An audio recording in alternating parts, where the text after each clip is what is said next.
Bismillahirrahmanirrahim. Assalamualaikum warahmatullahi wabarakatuh.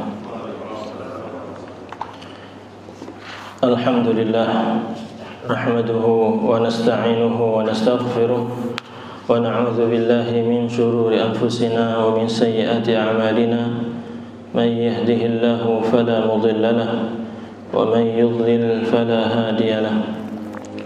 أشهد أن لا إله إلا الله وحده لا شريك له وأشهد أن محمدا عبده ورسوله يا أيها الذين آمنوا اتقوا الله حق تقاته ولا تموتن إلا وأنتم مسلمون يا أيها الناس اتقوا ربكم الذي خلقكم من نفس واحدة وخلق منها زوجها وبث منهما رجالا كثيرا ونساء واتقوا الله الذي تساءلون به والأرحام إن الله كان عليكم رقيبا يا أيها الذين آمنوا اتقوا الله وقولوا قولا سديدا يصلح لكم أعمالكم ويغفر لكم ذنوبكم ومن يطع الله ورسوله فقد فاز فوزا عظيما أما بعد فإن أصدق الحديث كتاب الله وخير الهدي هدي محمد صلى الله عليه وسلم وشر الأمور محدثاتها وكل محدثة بدعة وكل بدعة ضلالة وكل ضلالة في النار. معاشر الإخوة rahimani wa rahimakumullah. Pada kesempatan pagi yang berbahagia ini, marilah kita bersama-sama mempelajari ilmu agama Allah Subhanahu wa taala.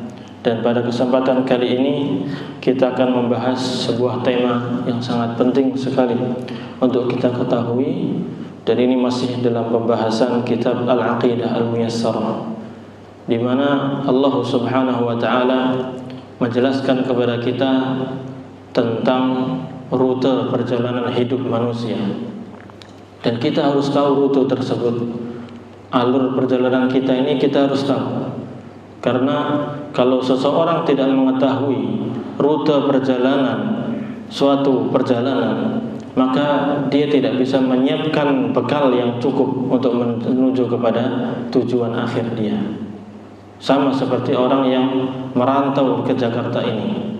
Kadang di antara kita, mungkin mayoritas di antara kita dari daerah-daerah tertentu. Mungkin ada yang dari luar Pulau Jawa datang ke Jakarta dalam keadaan merantau ingin mencari nafkah, ingin mencari berbekal banyak. Nah, kemudian dia bekerja dan lain sebagainya, tapi dia tahu tujuan dia bukan untuk menetap di Jakarta. Sehingga di Jakarta ini dia hanya akan bekerja keras, memperbanyak pekerjaan sesuai dengan bidangnya. Namun dia akan simpan harta itu untuk berbekal nanti tinggal di kampungnya atau tinggal di suatu daerah yang dia inginkan, untuk membangun rumah di sana, untuk berkeluarga di sana, menyarikan sekolah untuk anak-anaknya di sana. Tapi intinya selama dia di Jakarta, dia akan terus bekerja keras mencari nafkah, mencari bekal, mencari kehidupan, dan dia tidak akan menetap di Jakarta. Ya, seperti itu orang yang merantau. Demikian pula kita di dunia ini, kita juga sebagai perantau. Bahkan Nabi SAW mengatakan, kun fid dunya ka'annaka gharibun aw 'abiru sabil. Jadilah engkau di dunia ini seolah-olah engkau adalah orang yang gharib. Orang gharib itu orang yang asing, datang di suatu daerah untuk tujuan tertentu, yang merantau. Kemudian dia bakal akan pulang lagi menuju ke kampungnya, membawa oleh-oleh, membawa hasil dari kerja keras dia. Bahkan Nabi SAW mengatakan awabiru sabil, atau seperti orang yang sedang melewati perjalanan saja. Misalnya ada seseorang dia tinggal di Jakarta, ya, ingin menuju ke Bondowoso misalnya. Dia melakukan perjalanan, pasti dia akan melakukan apa? Transit di rest area untuk istirahat, hanya melewati saja. Namun tujuan utama dia adalah ke daerah bondowoso misalnya seperti itu. Maka yang dia lakukan adalah mempersiapkan perjalanan agar sampai ke bondowoso tersebut. Adapun di tempat transit dia hanya sekedar mampir saja sesuai dengan kebutuhan dia, tapi bekal dia akan dipakai untuk menuju ke bondowoso. Nah, Allah Subhanahu wa taala dalam banyak ayat menjelaskan tentang siapa kita sebenarnya, siapa manusia ini sebenarnya, dan bagaimana rute perjalanan hidupnya, dan apa nanti tujuan akhirnya, perjalanan akhir kehidupan dia itu di mana. Hal ini penting untuk kita pelajari. Hal ini penting untuk kita ketahui dan kita ajarkan kepada saudara-saudara kita sesama muslim. Ya, kalau bisa kepada non muslim juga itu lebih baik. Karena ini dengan mengetahui rute perjalanan ini, seseorang akan berbekal dengan sebaik-baiknya dan akan ada tujuan hidup dia yang benar. Kita hidup, Allah Subhanahu wa taala menyampaikan dalam banyak ayat. Di antaranya adalah di surat Al-Mu'minun, ya, Al-Mu'minun ayat ke-12 sampai nanti ke ayat yang seterusnya.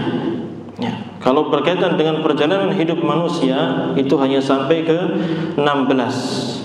Ya, dari 12 sampai 16. Baik. Allah Subhanahu wa taala berfirman, "Walaqad khalaqnal insana min sulalatin min tin." Dan sungguh kami telah menciptakan manusia dari suatu saripati yang berasal dari tanah. Ini asal permulaan manusia. Di surat Al-Insan Allah Subhanahu wa taala menyebutkan bahwasanya hal ata 'alal insani hinun min ad-dahri lam yakun syai'an madhkura. Apakah belum datang? Apakah telah datang kepada manusia berita, informasi bahwasanya dulu di suatu masa, ada suatu masa terdahulu, manusia itu bukan sesuatu yang disebut-sebut. Artinya di alam raya ini, alam jagat raya ini, dulu manusia itu nggak pernah dikenal, nggak ada makhluk yang namanya apa? Manusia, nggak pernah disebut-sebut. Tapi setelah itu Allah Subhanahu wa taala yang menciptakannya. Ya, yang pertama diciptakan oleh siapa? Nabi Adam alaihissalam. Allah Subhanahu wa taala menciptakannya dari saripati berasal dari tanah. Dan para ulama menjelaskan bahwasanya manusia ini diciptakan dari sekumpulan banyak jenis-jenis tanah. Ya, min sulalatin min tin itu diambil, kata Syekh Abdul Rahman bin Nasir As-Sa'di, wa qad sullat wa ukhidat min jami'il ardi. Jadi saripati tanah itu maksudnya adalah diambil saripati itu dari segenap bentuk atau jenis tanah. Jadi ada tanah, ada warnanya apa? Hitam, ada yang merah, ada yang cari lagi. Intinya bermacam-macam. Ada yang keras, ada yang lembut, ada yang macam-macam. Itu semuanya diambil dari situ, kemudian diciptakanlah siapa? Nabi Adam alaihissalam. Oleh karena itu keturunan Nabi Adam itu pun bermacam-macam, warnanya bermacam-macam. Kemudian bentuknya juga ada yang besar, ada yang tinggi, macam-macam. Makanya di sini Allah mengatakan walaqad khalaqnal insana min sulalatin min tin. Dan sungguh kami telah menciptakan manusia itu dari saripati tanah tersebut. Dan ini menunjukkan bahwasanya yang menciptakan kita itu Allah Subhanahu wa taala. Sehingga kita adalah makhluk Allah Subhanahu wa taala. Kita adalah makhluk yang diciptakan oleh Allah Subhanahu wa taala. Maka kebaikan kita, kebahagiaan kita, kemaslahatan kita bergantung penuh kepada ketaatan kita kepada Allah Subhanahu wa taala Al-Khaliq yang menciptakan kita. Tentunya yang menciptakan pasti lebih tahu tentang apa yang dia ciptakan. Sehingga ketika Allah Subhanahu wa taala menurunkan syariat Islam, diajarkan tentang perintah-perintah dan larangan, Allah pasti tahu inilah yang terbaik bagi manusia. Inilah yang terbaik bagi manusia. Manusia, Allah yang menciptakannya. Sehingga Allah yang tahu mana yang lebih baik bagi dia. mana kemasnya yang lebih maslahat bagi dia.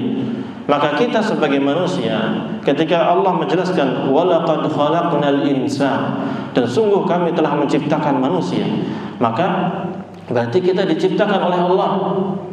Dan kebaikan atau maksudnya kemaslahatan atau kebahagiaan kita itu tergantung kepada kita mengikuti Allah Subhanahu wa taala atau tidak.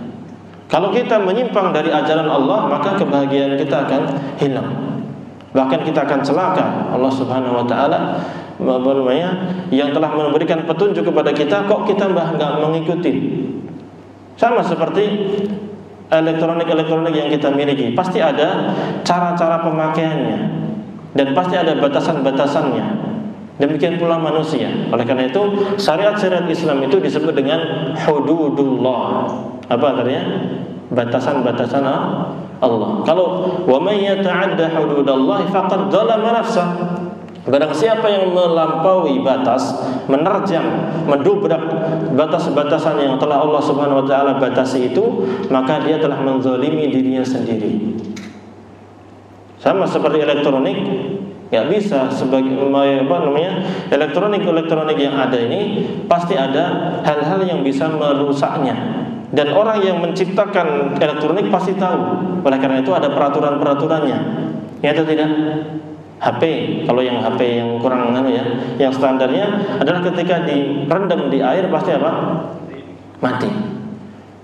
Ada yang bisa ada yang bisa enggak mati tapi hanya sebentar saja. Kalau lama juga lama-lama akan apa? Mati. Manusia juga yang menciptakan itu, yang membuat HP itu tahu, makanya dia buat peraturan-peraturannya. Jangan direndam, jangan di sini, apalagi dimasukin mesin cuci, pasti rusaknya.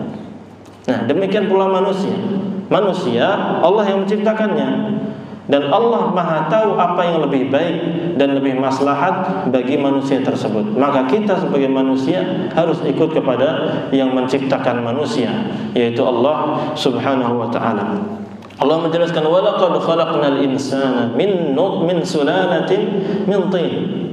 Ini proses yang pertama. Manusia diciptakan dari sekumpulan saripati tanah. Kemudian generasi setelahnya, summa ja'alnahu nutfatan fi qararin makin. Generasi seterusnya, keturunan Nabi Adam itu diciptakan dari apa? Nutfah, air mani. Nah, summa ja'alnahu nutfatan fi qararin makin. Kemudian kami ciptakan manusia itu dari tanah, dari air mani yang kami letakkan di mana? Qararin makin, tempat tinggal yang sangat kokoh. Yaitu apa? Rahim ibu. Rahim ibu yang sangat kokoh, sangat bersih, ya. Tidak ada kotoran, tidak ada yang bisa merusak dia, sehingga pertumbuhan janin itu tercipta dengan mudah dan sangat indah, sangat teratur. Tsumma khalaqna nutfah, itu nutfah pertama sampai berapa hari? Disebutkan dalam hadis, yujma'u khalquhu fi batni ummihi 40 yawman nutfah. Dalam hadis Rasulullah SAW bersabda, makhluk manusia ini semuanya dikumpulkan penciptaannya dalam perut seorang ibu, di perut ibunya. Selama 40 hari dia menjadi apa? Masih berupa nutfah, air mani. Kemudian Allah mengatakan, "Tsumma khalaqna nutfata 'alaqah." Kemudian kami ciptakan dari air mani itu menjadi apa? Segumpal darah yang merah. Nabi SAW juga mengatakan "Tsumma yakunu nutfat 'alaqatan mithla dzalik." Atau kama qala. Kemudian dalam waktu 40 hari juga berubah menjadi segumpal darah tadi. Allah mengatakan fa khalaqnal 'alaqata mudghah. Lalu kami ciptakan yang awalnya adalah segumpal darah yang merah itu, kami ciptakan daging. Fa khalaq, dan jadi prosesnya berapa tadi? 40 hari lagi. Kemudian fa khalaqnal mudghata 'idhaman. Lalu kami ciptakan dari tulang belulang, dari daging tersebut ada tulang-tulang untuk menyanggahnya, untuk membuat bentuk dia. Sehingga Allah mengatakan setelahnya fakasawnal 'idhama lahman. Lalu kami berikan tulang itu pakaian yang berupa apa? Daging-daging tersebut. Jadi tulangnya sebagai penyanggahnya, dagingnya sebagai pakaiannya yang menyelimuti dia. Ya. Dan tentunya bentuknya kita sudah mengetahui. Yang punya anak pernah merangsang kelihatan. Atau sekarang di media sosial lebih banyak kelihatan bagaimana proses penciptaan manusia. Bentuknya sudah terjadi, sudah bentuk manusia. Barulah nanti ditiupkan ruh ke dalam diri janin tersebut, ya. Itu lalu ditetapkanlah takdir-takdirnya. Summa ansha'nahu khalqan akhar. Kemudian kami ciptakan dia menjadi makhluk yang lain, yaitu apa? Manusia, berbentuk manusia. Sudah ada matanya, ada mulutnya, ada hidungnya, bahkan jenis kelaminnya pun sudah bisa dilihat dengan alat yang canggih sekarang ini. Fatabarakallahu ahsanul khaliqin. Fatabarakallahu ahsanul khaliqin. Maka maha besar Allah, maha barakah Allah subhanahu wa ta'ala, maha suci Allah. Dialah adalah pencipta yang paling baik, ahsanul khaliqin. Ya, Allah subhanahu wa ta'ala mengatakan fatabarakallahu ahsanul khaliqin. Maha suci Allah, maha barakah Allah. Dialah Allah yang pencipta yang paling baik. Ya, yang paling baik dalam menciptakan adalah Allah subhanahu wa ta'ala dan sempurna. Bahkan manusia ini adalah makhluk yang paling sempurna penciptaannya. Allah subhanahu wa ta'ala berfirman dalam surat apa? At-Tin. Laqad khalaqnal insana fi ahsani taqwim. Sungguh kami telah menciptakan manusia dalam sebaik-baik bentuknya paling baik, paling sempurna. Sehingga manusia bisa melakukan aktivitas sangat mudah, sangat lengkap, sangat mudah, tidak ada kesusahan. Bayangkan hewan-hewan makan pakai mulut, kita bisa pakai tangan dan mudah. Ya, tangan kita juga bentuknya indah. Ya, ini sebagainya sudah kita jelaskan pada pertemuan-pertemuan yang lainnya. Nah, itu proses penciptaan makhluk manusia. Kemudian manusia yang hidup di dunia, dari mulai kecil, membesar, kemudian dewasa, dari remaja, kemudian dewasa, kemudian sudah tua dan sebagainya. Kemudian Allah mengingatkan bahwasanya kehidupan di dunia ini tidak lama. Kita perjalanan hidup setelah dari alam rahim, kita keluar ke alam dunia ini, ya, menjalani kehidupan ini. Ada yang meninggal sebelum tua, ada yang meninggal saat tua, dan ajal, rizki, dan kebahagiaan dan kesengsaraan itu sudah ditetapkan oleh Allah subhanahu wa ta'ala. Nah, Allah mengingatkan bahwasanya kita hidup di dunia itu enggak lama. Jadi perjalanan hidup kita itu tidak hanya berhenti di dunia. Ya, summa innakum ba'da dzalika lamayitun. Kemudian setelah itu semuanya, setelah kalian diciptakan, kalian hidup di dunia ini, kalian pasti akan mati. Lamayitun, kalian pasti akan mati. Semua kita. Ya, tinggal kita menunggu ajalnya saja. Oleh karena itu, ketika kita tahu kita akan mati, maka kita hendaknya manfaatkan sebaik-baiknya di dunia ini. Karena masalahnya setelah kematian ini tidak berhenti di sini. Allah mengingatkan, "Tsumma innakum yaumal qiyamati tub'atsun." Kemudian sesungguhnya kalian ini pada hari kiamat nanti kalian akan dibangkitkan. Dibangkitkan untuk apa? Untuk mendapatkan ganjaran ataupun imbalan dari yang telah kita lakukan selama kita di dunia. In khairan fa khair. wa in syarran fasyarr. Kalau itu kebaikan maka Allah akan berikan kebaikan, tapi kalau itu keburukan maka kita akan mendapatkan keburukan. Faman ya'mal mithqala dzarratin khairan yarah. Maka barang siapa yang melakukan kebaikan meskipun mithqala dzarrah, seberat kalau terjemahnya biji sawi, sebenarnya mithqala dzarrah itu adalah semut yang paling kecil, ringan sekali, kecil. Meskipun kebaikan itu sedikit, kecil, Allah akan perlihatkan kepada kita. Kita semua akan lihat pahalanya. Wa may ya'mal mithqala dzarratin syarran yarah. Demikian pula keburukan yang kita lakukan meskipun kecil, kita akan melihatnya. Maka ini yang harus kita ketahui, bahwasanya summa innakum ba'da dzalika summa innakum yaumal qiyamati tub'atsun. Kemudian sesungguhnya kalian setelah nanti ketika kalian meninggal di hari kiamat nanti, kalian akan dibangkitkan. Dan tidak hanya sekedar dibangkitkan saja, tapi nanti kita akan bertemu dengan Allah Subhanahu wa taala. Ya, Allah mengingatkan di dalam surah Al-Jumu'ah, "Qul innal mauta alladhi tafirruna minhu fa innahu mulaqikum." Katakanlah, sesungguhnya kematian yang kalian selalu menghindar, kabur, lari dari kematian itu akan mendatangi kalian dimanapun kalian berada, kapanpun itu. Kalau sudah datang ajalnya, sudah. La yastakhiruna sa'atan wa la yastaqdimun. Tidak bisa diundur, tidak bisa majukan. Tidak bisa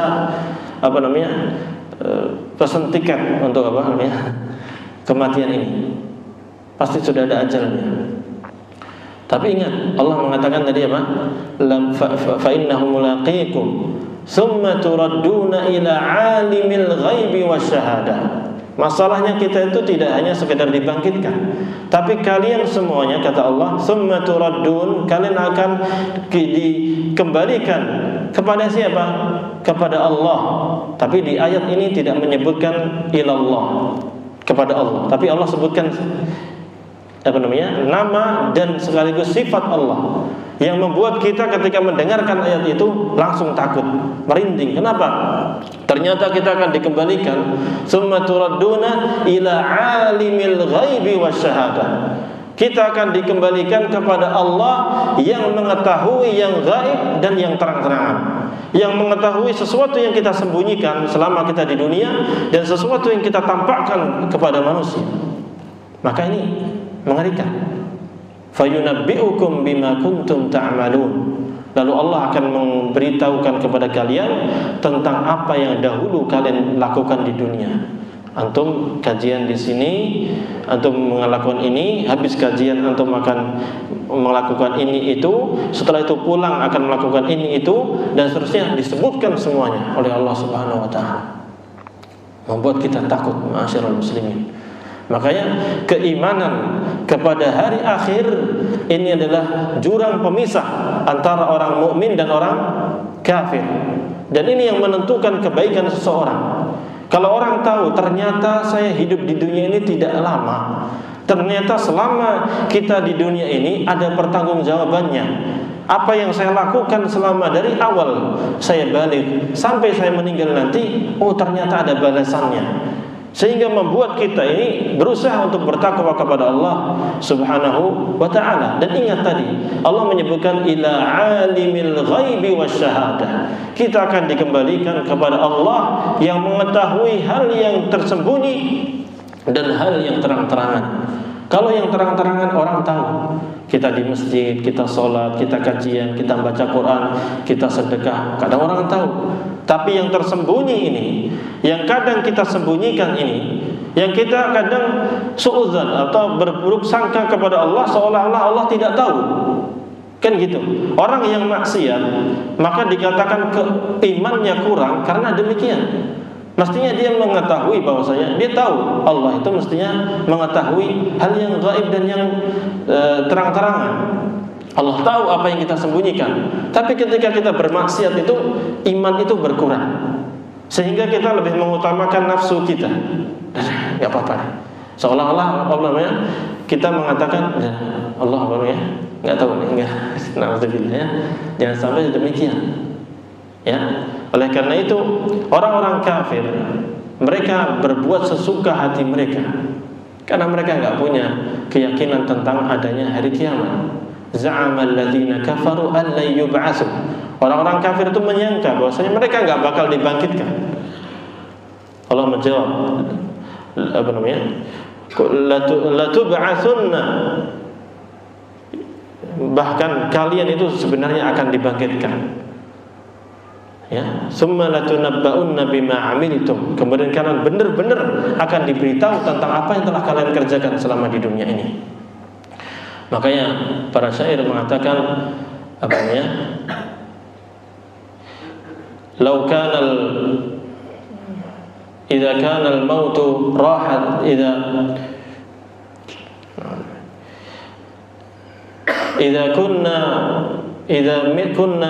mitna turikna lakana al-maut rahata kulli hayyin. Seandainya kita ini meninggal lalu kita dibiarkan begitu saja, enggak ada pertanggungjawaban, enggak ada apa, maka kematian itu adalah istirahatnya setiap orang yang hidup. Walakinna idza mitna bu'itsna wa nus'alu an kulli syai'in. Akan tetapi kita ini kalau kita meninggal nanti kita akan dibangkitkan dan kita akan ditanya tentang segala sesuatu. Dan Rasulullah SAW bersabda bahwasanya setiap kalian ini pasti akan diajak bicara oleh Allah Subhanahu wa taala. Walaysa bainahu wa bainallahi turjuman atau kama qala. Dan tidak ada yang menerjemahkan. Ini berdua langsung berhadapan Allah Subhanahu wa taala. Tadi fayunabbi'ukum bima kuntum ta'malun. Allah akan memberitahu kepada kalian apa saja yang kalian lakukan selama di dunia ini. Maka ma'asyiral muslimin rahimani wa rahimakumullah, ayat ini mengingatkan kepada kita perjalanan hidup kita, rute hidup kita seperti ini. Hendaknya kita persiapkan apa yang harus kita persiapkan. Bekal kita apakah sudah cukup atau belum. Dahulu para salaf menangis ketika sakaratul maut karena bekal mereka sedikit menurut pandangan mereka. Lantas bagaimana kita? Bagaimana ketaatan kita? Bagaimana sikap kita terhadap perintah-perintah Allah dan Rasulullah SAW? Bagaimana sikap kita terhadap larangan-larangan Allah Subhanahu wa taala? Maka hendaknya ayat-ayat yang disampaikan ini menjadi pelajaran bagi kita semuanya, bahwa kita hidup di dunia ini tidak lama. Mari kita manfaatkan sebaik-baiknya dalam rangka ketaatan kepada Allah Subhanahu wa taala. Dan hendaknya kita berbekal untuk kehidupan akhirat yang lebih lama, lebih panjang dan lebih sulit. Ya, kita kalau melakukan perjalanan, kita mau camping, mau happy-happy di suatu daerah dengan durasi waktu yang lama, jangka waktu yang lama, pasti bekal kita lebih banyak dibandingkan kalau kita hanya berkunjung di satu daerah untuk sehari atau 2 hari. Kalau untuk sehari 2 hari mungkin satu koper cukup, bawa uang sekian cukup. Tapi kalau untuk 1 bulan, 2 bulan, tentunya lebih banyak lagi bekal yang kita persiapkan. Apalagi akhirat. Di akhirat itu khalidina fiha abada, kekal selama-lamanya. Jadi nggak bakal balik lagi ke dunia. Kita kalau pakai analogi yang pertama tadi, yaitu merantau dari satu daerah kemudian ke Jakarta, lalu akan balik lagi ke Jakarta, mungkin dia masih bisa tetap di Jakarta, dan banyak orang yang tetap di Jakarta karena Jakartanya tidak hancur. Jakartanya tidak apa? Tidak hancur ketika dia masih hidup. Mungkin dia dulu yang hancur, itu dia meninggal duluan. Tapi kalau ke rute perjalanan manusia ini, masalahnya bumi ini tidak lama, dan bumi ini akan apa? Akan hancur.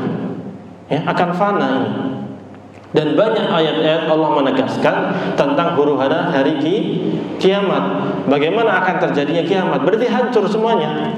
Kalau kita duluan yang hancur, kita meninggal. Sehingga apa yang kita usahakan selama kita di dunia, harta kita kumpulkan setiap hari, kerja setiap hari, itu semua akan kita tinggalkan. Istri kita atau istri-istri kita, anak-anak kita yang kita sayangi, kita cintai, itu juga akan kita tinggalkan. Kita akan menuju kepada Allah Subhanahu wa taala hanya membawa apa? Amal saleh. Harta dan keluarga hanya mengiringi sampai ke kuburan saja. Tapi ketika masuk kuburan, masuk ke alam akhirat, sudah selesai. Tinggal amal soleh kita yang menentukan nanti diterima oleh Allah atau tidak. Maka hendaknya syarat-syarat amal soleh harus kita penuhi: ikhlas dan ittiba'. Ikhlas, ibadah karena Allah Subhanahu wa taala, dan mengikuti sunnah Nabi sallallahu alaihi wasallam. Ini harus kita jaga terus. Harus kita istiqamah di atasnya. Itu yang akan bermanfaat bagi kita. Wa tazawwadu fa inna wa tazawwadu astagfirullah. Wa tazawwadu fa inna khairaz zadi taqwa. Ya, berbekallah kalian, karena sebaik-baik bekal itu adalah ketakwaan. Takwa kita itu apa? Kita setiap hari diingatkan takwa. Setiap Jumat diingatkan takwa kita. Tapi bagaimana sikap kita terhadap perintah Allah? Apakah kita melanggarnya? Larangan Allah, apakah kita mendobraknya? Itu harus kita perhatikan. Mari kita introspeksi diri kita sendiri saja. Ibda' binafsik, mulai dari diri kita dulu. Nggak usah komentari orang lain, diri kita dulu aja. Perbaiki diri kita, keluarga kita dulu, baru nanti orang lain. Tapi yang penting pertama kali adalah diri kita dulu. Ya. Kemudian, ma'asyiral muslimin rahimani wa rahimakumullah, Allah Subhanahu wa taala setelah menjelaskan rute perjalanan hidup manusia, Allah Subhanahu wa taala menyebutkan lagi tentang makhluk-makhluk ciptaannya yang memang Allah Subhanahu wa taala sudah siapkan untuk memenuhi kebutuhan manusia. وَلَقَدْ خَلَقْنَا فَوْقَكُمْ سَبْعَ طَرَائِقَ وَمَا كُنَّا عَنِ الْخَلْقِ غَافِلِينَ. Dan sungguh kami telah menciptakan di atas kalian ini ada 7 tara'iq, yaitu apa? Langit. Yang satu langit di atas satu yang lainnya, sampai 7 langit. وَمَا كُنَّا عَنِ الْخَلْقِ غَافِلِينَ. Dan kami ini tidak pernah lalai, tidak pernah lengah terhadap apa yang telah kami ciptakan tersebut. Artinya Allah Subhanahu wa taala akan senantiasa menjaganya, dan Allah Subhanahu wa taala akan senantiasa merawatnya. Dan Allah Subhanahu wa taala tidak lupa terhadap makhluk-makhluk yang Dia telah ciptakannya. Allah mengetahui segala hal. Wa anzalna minas sama'i ma'an biqadar fa askannahu fil ard wa inna 'ala dhahabin bihi laqadirun. Setelah Allah Subhanahu wa taala mengingatkan tentang nikmatnya langit, sehingga di sana ada matahari, bulan, bintang, dan ada awan dan lain sebagainya, Allah mengingatkan tentang nikmat yang ada di bumi, ya, dari langit ke bumi. Dan sungguh kami telah menurunkan dari langit itu air, tapi airnya biqadar, dengan apa?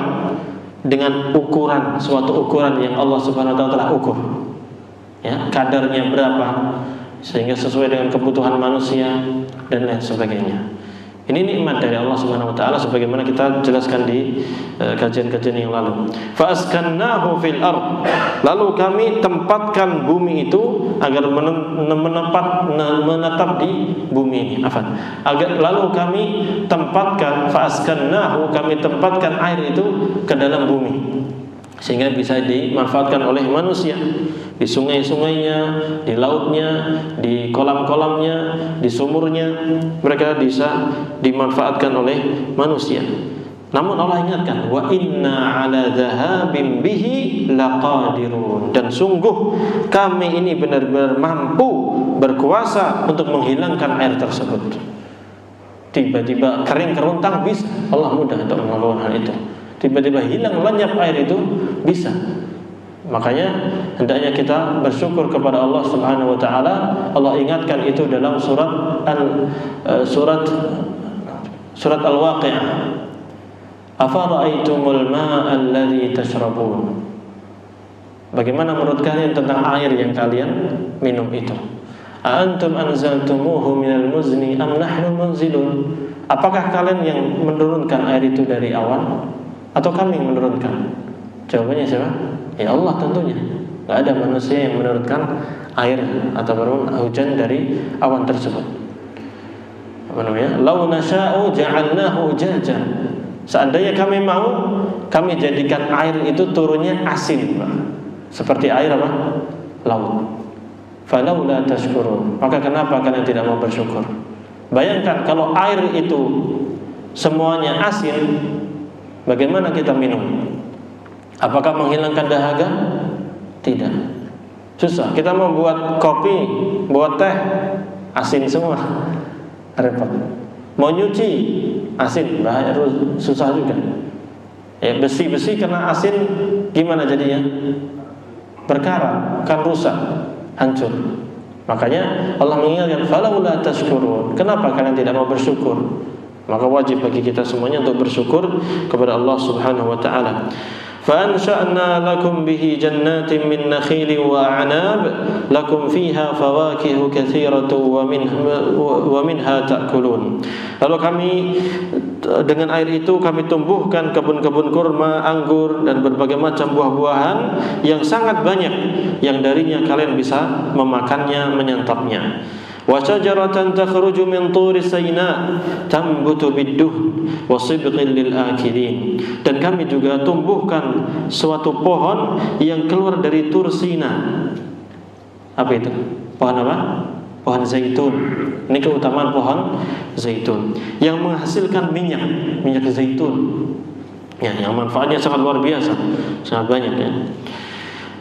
Wasibghil lil akilin, dan juga bisa menjadikan makanan bagi orang-orang yang memakannya. Wa inna lakum fil an'ami la'ibrah. Allah sebutkan lagi nikmat yang lain. Tadi sudah sediakan langit, bumi beserta airnya, mineralnya, semuanya. Kemudian Allah sediakan pohon-pohonnya, buah-buahannya.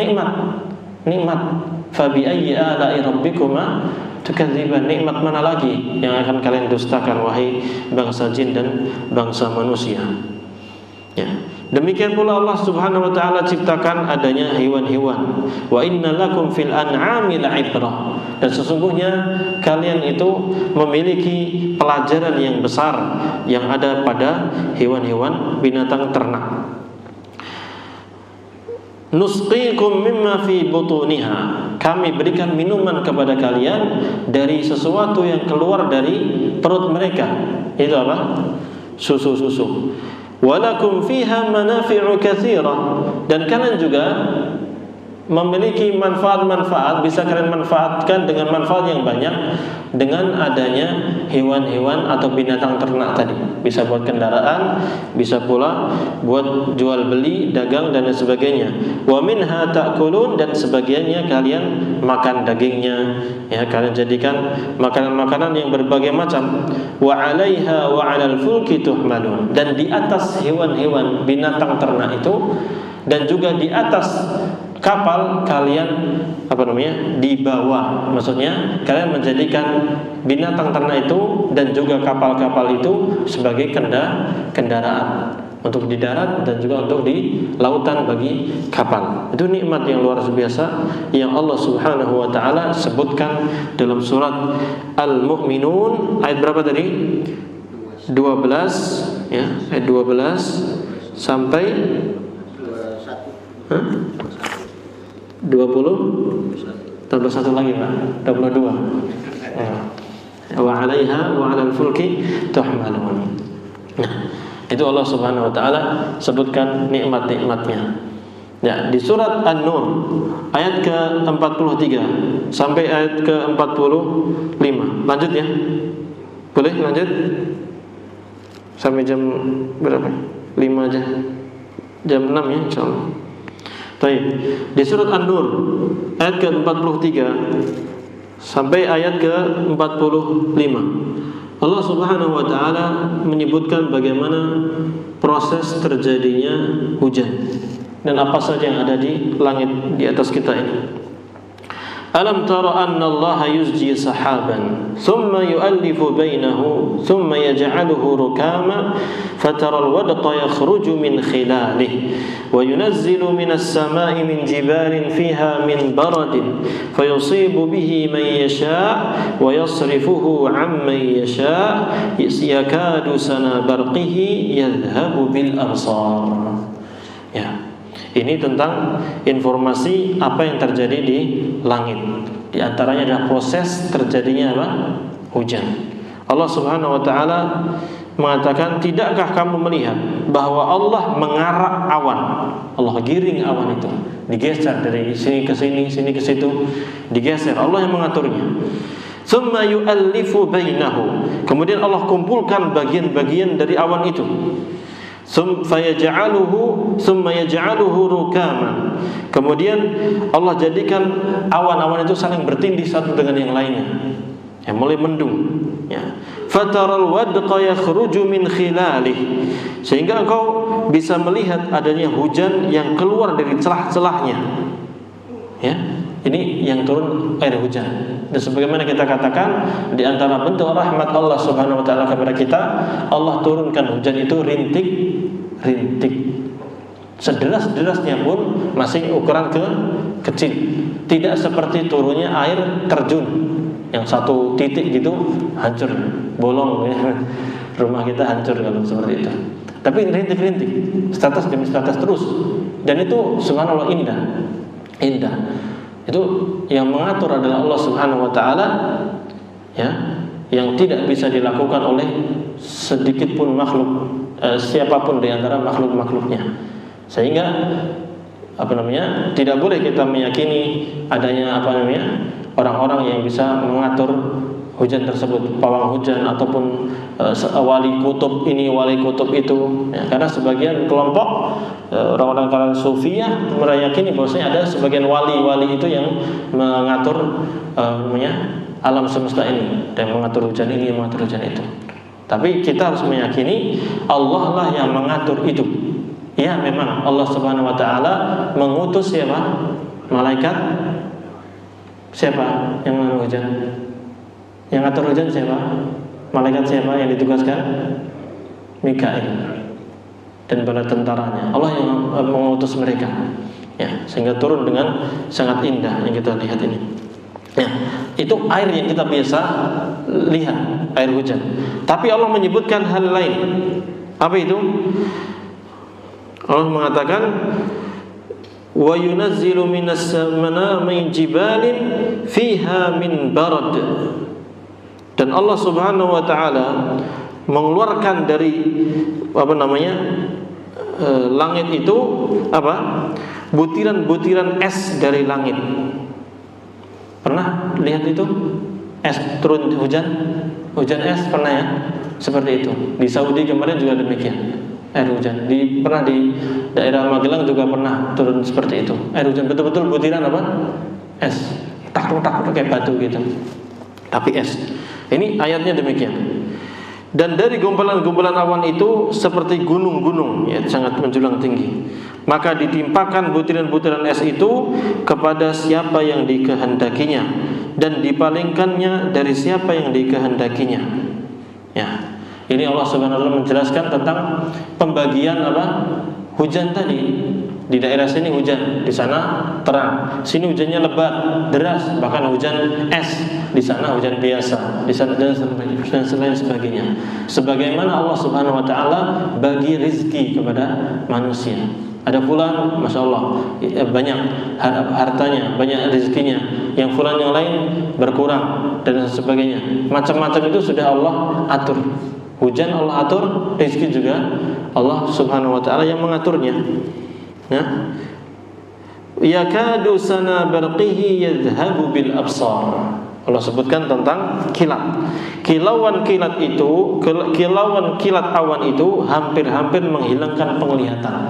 Petir itu, clear dengan suaranya dan warnanya cahayanya itu hampir-hampir menghilangkan penglihatan.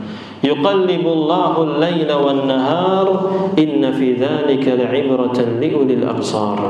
Allah lah yang mengatur, mempergantikan malam dan siang, dan di dalam hal tersebut tentunya ada pelajaran yang banyak yang bisa diambil oleh orang-orang yang memiliki penglihatan.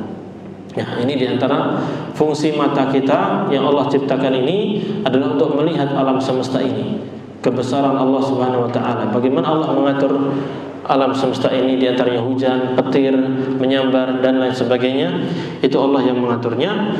Dan Allah mengatakan, wallahu khalaqa kulla dabbatin mimma. Ya. Allah menjelaskan bahwasanya Allah menciptakan semua jenis hewan itu dari air. Ya, makanya disebutkan air itu apa? Di antara sumber kehidupan yang Allah ciptakan. Ya. Semua hewan ini dari air. Nah, dari air ini muncullah bermacam-macam hewan yang berbeda-beda. Faminhum man yamshi 'ala batnih. Di antara hewan-hewan itu ada yang berjalan di atas perutnya. Apa contohnya? Ular. Apa lagi? Ulet. Iya, ulet pakai kaki, Pak. Kalau ulet. Hah? Cacing, ya gitu. Itu Allah sebutkan. Wa minhum man yamshi 'ala rijlain. Di antara hewan-hewan itu ada yang berjalan di atas dua kaki. Apa itu? Berbagai macam burung, ya, kera kaki dua ya. Ya. Kemudian banyaklah gitu. Kemudian wa minhum may yamshi 'ala arba', dan di antara hewan-hewan itu ada yang berjalan di atas empat kaki. Ada hewan-hewan ternak yang lain. Ya khuluqullahu ma yasha. Allah menciptakan apa saja yang Dia kehendaki, sesuai Allah. Allah yang menghendaki terciptanya makhluk-makhluk tersebut. Innallaha 'ala kulli syai'in qadir. Sesungguhnya Allah Maha mampu untuk melakukan segala sesuatu. Kemudian masih menjelaskan tentang rububiyah Allah Subhanahu wa taala, bagaimana Allah mengatur alam semesta ini. Allah pula yang mengatur adanya azil. Azil itu apa? Apa namanya itu? Ini Pak, bayangan ini Pak. Bayangan ini yang menciptakan dan mengaturnya adalah Allah Subhanahu wa taala. Coba kita lihat di surat Al-Furqan ayat ke-45 sampai 54. Al-Furqan ayat 45 sampai 54. Allah Subhanahu wa taala berfirman, "Alam tara ila rabbika kaifa madda adh-dhill walau syaa'a laja'alahu sakina thumma ja'alna asy-syamsa 'alaihi dalila." Tidakkah engkau tidak memperhatikan bagaimana Allah Subhanahu wa taala memanjangkan dan memendekkan bayang-bayang? Kita kalau lihat bayang-bayang sini, misalnya gelas ini ada apa namanya? Ada cahaya di situ, ada bayang-bayangnya. Kalau cahaya ini kalau lampu nggak gerak, tapi kalau matahari apa? Gerak. Kalau matahari mulai apa? Bergerak. Lihat, bayangan ini bergerak sesuai dengan apa namanya? Cahayanya itu bagaimana? Kan gitu. Ya. Allah mengatakan walau syaa'a laja'alahu sakinah. Seandainya Allah mau, Allah berkehendak, Allah akan jadikan bayangan ini diam. Artinya mau ada cahaya dari manapun dia tetap apa? Diam. Subhanallah, enggak bergerak. Bisa atau tidak? Bisa. Allah yang menghendakinya. Ya, Allah yang mengatur itu semuanya. Ya. Wa tsumma ja'alna asy-syamsa 'alaihi dalila. Kemudian kami jadikan matahari itu apa namanya? Sebagai petunjuk atas bayang-bayang itu.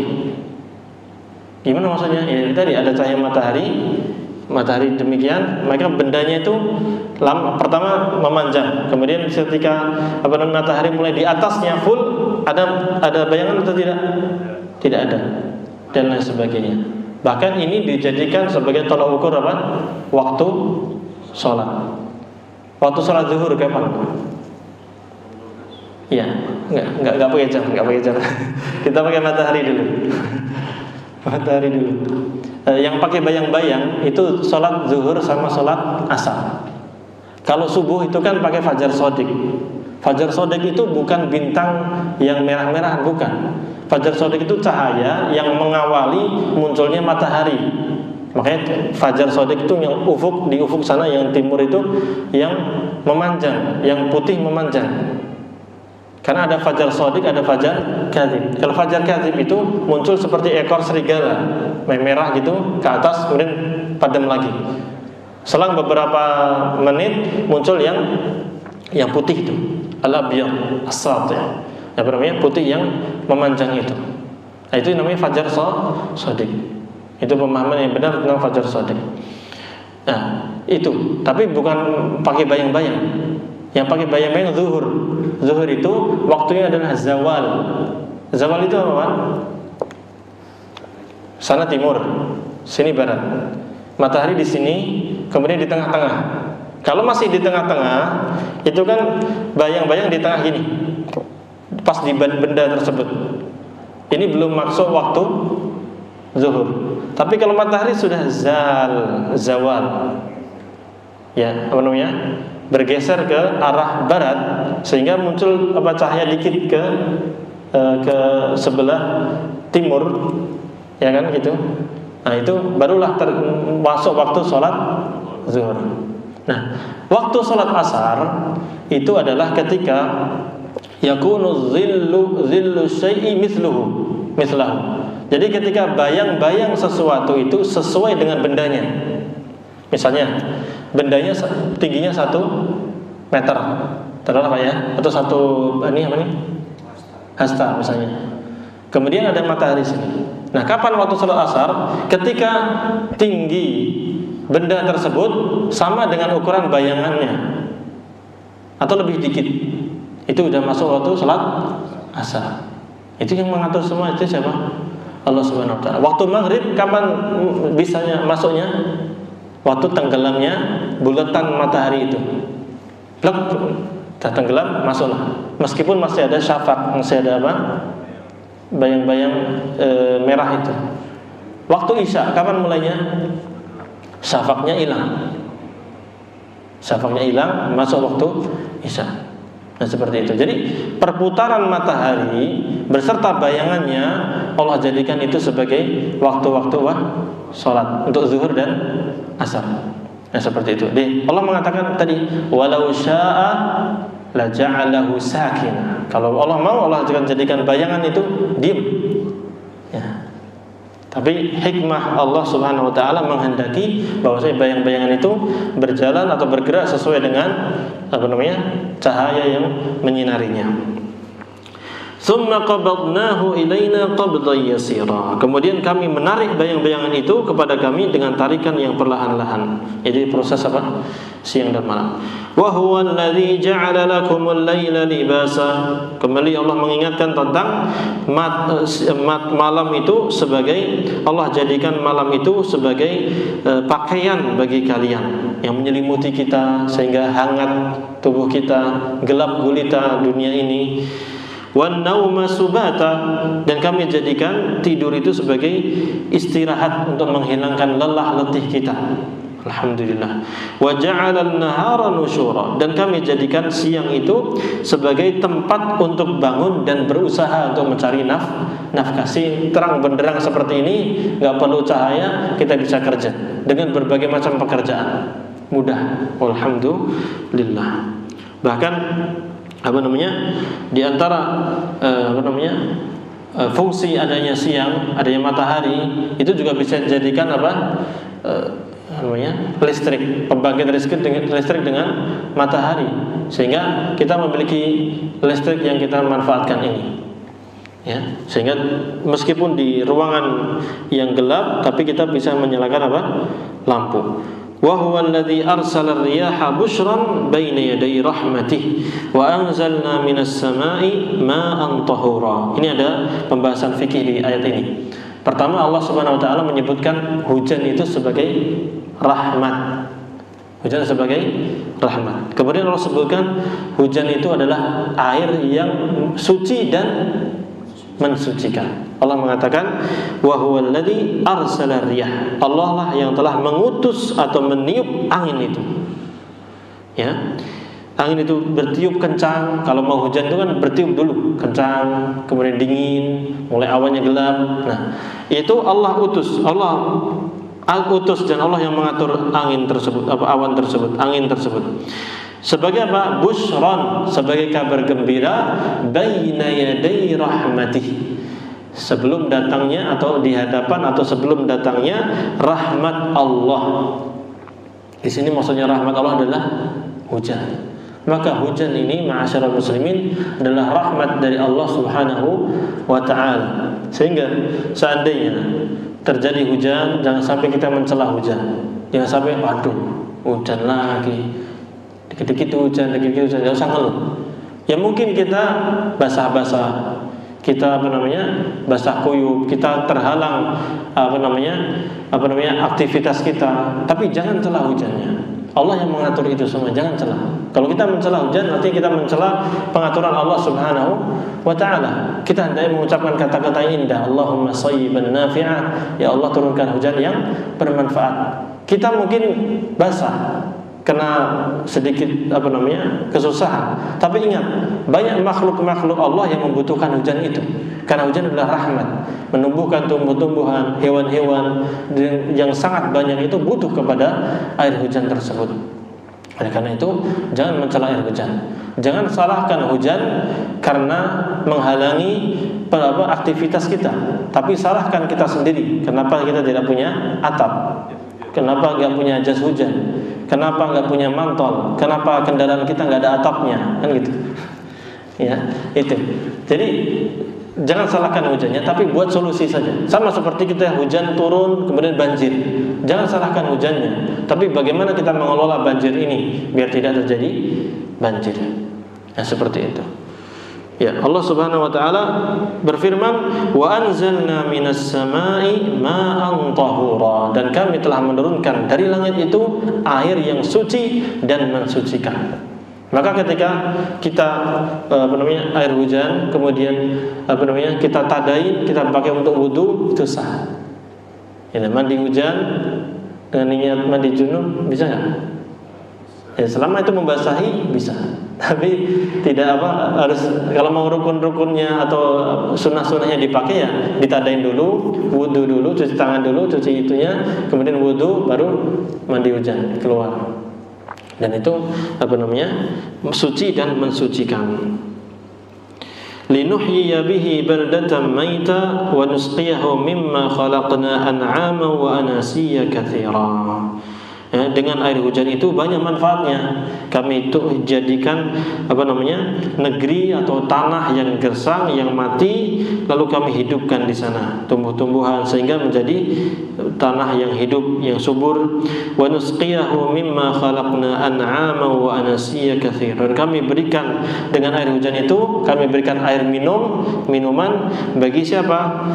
Bagi makhluk-makhluk Allah, di antaranya adalah hewan, binatang-binatang ternak dan juga manusia yang banyak. Kita semuanya butuh air tersebut. Maka Allah Subhanahu wa taala berfirman, mengakhiri firman-Nya, "Wa laqad sarrafnahu bainahum liyadhakkaru fa'aba aktsarun nasi illa kufura." Dan sungguh kami telah mempergilirkan hujan itu di antara manusia supaya mereka mengambil pelajaran dari adanya hujan tersebut. Namun kebanyakan manusia itu tidak mau, ya. Maka kebanyakan manusia itu tidak mau kecuali mengingkari nikmat itu. Yani kebanyakan manusia tidak mau bersyukur, tidak mau mengambil pelajaran yang banyak dalam peristiwa adanya hujan tersebut. Namun mereka malah justru mengingkari kufur kepada Allah Subhanahu wa taala.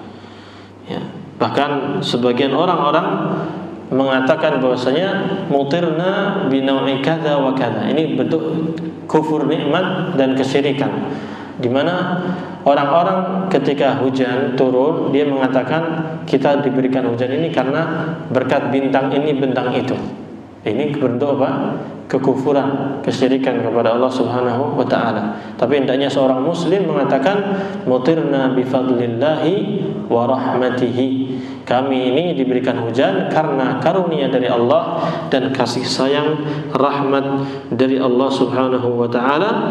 Walau syi'na la ba'atsna fi kulli qaryatin nadhira fala tuti'il kafirin wajahidhum bihi jihadan kabira. Seandainya kami ingin dan kami kehendaki, betul-betul kami akan utus pada setiap negeri itu seorang yang memberi peringatan, yaitu seorang rasul. Fala tuti'il kafirin wajahidhum bihi jihadan kabira. Maka wahai Nabi Muhammad, jangan kalian ikuti, taati orang-orang kafir tersebut, tapi hendaknya engkau berjihad, berjuang dengan Al-Quran ini, dengan jihad yang besar. Ini dalil yang sahih dan sharih bahwa jihad itu ada dua macam. Jihad bisayfi wassinan, jihad dengan pedang dan alat dan tombak, itu jihad perang. Ada juga jihad bil hujjati wal bayan, jihad dengan hujjah, dalil dan penjelasan. Allah menjelaskan bahwasanya jihad dengan Al-Quran, maksudnya apa? Menjelaskan kepada orang tentang kebenaran Al-Quran, tentang agama Allah, hadis Nabi SAW, Al-Quran dan Sunnah, itu adalah jihad yang kabira. Wajahidhum bihi jihadan kabira. Lawan, berjihadlah melawan orang-orang kafir itu dengan Al-Quran ini, dengan jihad yang besar. Allah sebutkan jihadan kabira. Maksudnya gimana? Apakah Al-Qurannya dipukulkan ke mereka? Enggak. Tapi apa? Dijelaskan, debat mereka, diajak diskusi mereka dengan ayat-ayat Al-Quran. Oleh karena itu, Allah Subhanahu wa taala memerintahkan Nabi sallallahu alaihi wasallam untuk berjihad melawan siapa? Orang kafir dan orang munafik. Lihat di surat At-Tahrim, ya ayyuhan nabiyyu jahidil kuffara wal munafiqin waghluz alaihim wa ma'wahum jahannam wa bi'sal masir. Wahai Nabi, berjihadlah engkau melawan orang kafir dan orang munafik. Ya. Dan ingatlah bahwasanya tempat tinggal mereka waghluz alaihim, bersikap keraslah kepada mereka, dan ingatlah tempat mereka itu adalah neraka jahanam, dan itu adalah seburuk-buruk tempat tinggal. Allah menjelaskan di situ memerangi, berjihad, maksudnya berjihad melawan orang kafir dan orang munafik. Kalau orang kafir, pernah Nabi SAW perang Badar, perang Uhud dan lain sebagainya, itu perang fisik. Orang munafik gimana? Penjelasan. Sama orang kafir juga sebenarnya penjelasan duluan, ngeyel baru perang. Cuman ini apa namanya, orang munafik gak pakai pedang, tapi pakai apa? Penjelasan. Sehingga para ulama bagi jihad itu ada jihad yang pakai pedang, senjata, ada yang pakai hujjah, dakwah. Jadi berdakwah ini termasuk jihad. Bahkan menuntut ilmu, kita belajar di majelis ilmu seperti ini juga termasuk apa? Jihad. Dan pahalanya besar sekali. Ya. Namun memang kalau yang berjihad dengan peperangan yang syar'i, yang sesuai dengan hukum syar'i, kita sedang tidak berbicara tentang apa yang dilakukan oleh para pengobom, yang serampangan itu, kita tidak pakai itu. Tapi yang saya maksud adalah jihad yang syar'i, yang sesuai dengan koridor syariatnya, bersama pemerintah yang sah, yang muslim.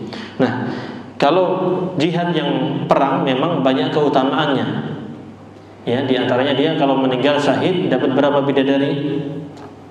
72 bidadari. Ya, itu sangat banyak dan masih banyak lagi. Ketika dia meninggal, sakitnya itu seperti cuma digigit semut.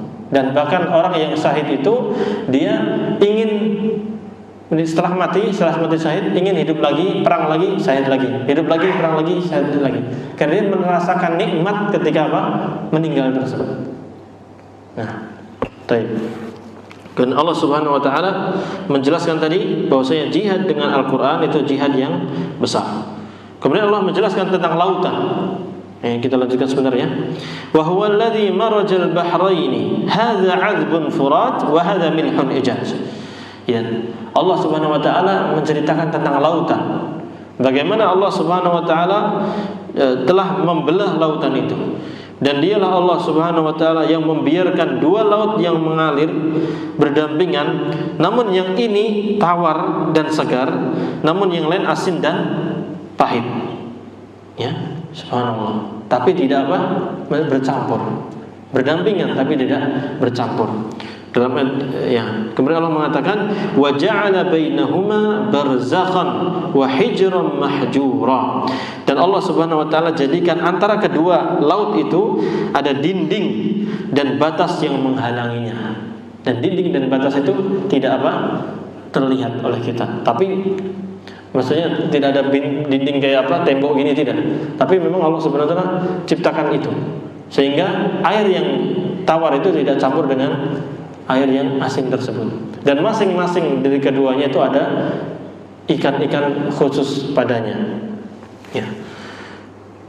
Allah Subhanahu wa taala mengingatkan lagi, wa huwal ladzi khalaqa minal ma'i basharan faja'alnahu nasaban wa sihra wa kana rabbuka qadira. Dan dialah Allah yang telah menciptakan dari air itu, yaitu para manusia Allah ciptakan dari air, faja'alahu nasaban wa sihra. Lalu kami jadikan mereka berketurunan, ya, memiliki nasab dan juga musaharah, saling menikah, saling punya cucu dan lain sebagainya. Dan Allah Subhanahu wa ta'ala mengatakan wa kana rabbuka qadira. Dan Allah itu Tuhan kalian, Tuhanmu maha kuasa, maha mampu untuk melakukan segala sesuatu. Wa ya'buduna min dunillah ma la yanfa'uhum wa la yadurruhum. Namun ternyata orang-orang kafir itu, orang-orang musyrik, justru malah beribadah kepada selain Allah yang Tuhan-Tuhan yang mereka sembah itu tidak bisa memberikan manfaat kepada mereka dan tidak pula bisa memberikan bahaya kepada mereka. Wa kana al-kafiru 'ala rabbih dhahira. Dan orang-orang kafir itu benar-benar durhaka kepada Tuhannya. Ini Allah Subhanahu wa taala mengingatkan tentang nikmat-nikmat yang sangat banyak. Lalu Allah akhiri setelah itu dengan menyebutkan bahwa ternyata banyak-banyak orang-orang yang kufur, durhaka kepada Allah Subhanahu wa taala. Mestinya setelah dia mengetahui bahwa yang menciptakan segala sesuatu, mengatur segala sesuatu, memberikan nikmat yang telah disebutkan tadi adalah Allah Subhanahu wa taala yang mengaturnya, maka mestinya dia menyembahnya kepada Allah Subhanahu wa taala. Namun ternyata mereka justru menyembah kepada selain Allah. Wa ya'buduna min dunillah. Mereka justru malah menyembah dari selain Allah, yang sesembahan tersebut, apa yang mereka sembah tersebut itu tidak bisa memberikan manfaat kepada mereka, tidak bisa memberikan madarat kepada mereka, tidak bisa menghilangkan kesusahan dari diri mereka. Sebenarnya nggak pantas, tapi kenapa mereka malah menyembah kepada selain Allah? Maka hendaknya mereka beribadah kepada Allah saja, jangan malah menjadikan Tuhan-Tuhan lain untuk mereka sembah dari selain Allah Subhanahu wa ta'ala. Wa kana al-kafiru 'ala rabbih dhahira. Dan orang kafir itu benar-benar menampakkan diri mereka dengan kedurhakaan kepada Allah Subhanahu wa ta'ala. Baik, ma'asyiral muslimin rahimani wa rahimakumullah. Itu diantara ayat-ayat yang bisa kita jelaskan pada kesempatan kali ini. Semoga apa yang kita sampaikan ini bermanfaat bagi kita semuanya, menambah ilmu dan iman kita, dan menambah ketaatan kita kepada Allah Subhanahu wa taala, ketundukan kepadanya, dan mentauhidkan Allah dengan sebenar-benarnya. Semoga yang sedikit ini bermanfaat. Kurang lebihnya mohon maaf. Insyaallah kita akan lanjutkan pada kesempatan pekan setelah besok, karena kemungkinan pekan depan saya akan melakukan perjalanan, akan ke suatu daerah dulu, kemudian nanti insyaallah pekan depannya lagi baru kita akan kajian insyaallah ta'ala, kalau tidak ada halangan ya, karena masih kemungkinan saja. Baik, demikian yang kita bisa sampaikan. Mari kita tutup. Subhanakallahumma wa bihamdika asyhadu an la ilaha illa anta astaghfiruka wa atubu ilaik. Wassalamualaikum warahmatullahi wabarakatuh.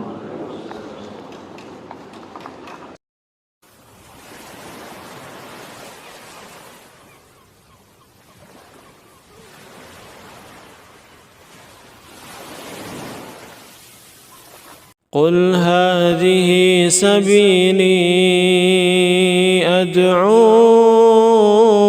إلى الله على بصيرة أنا ومن اتبعني وسبحان الله وما أنا من المشركين.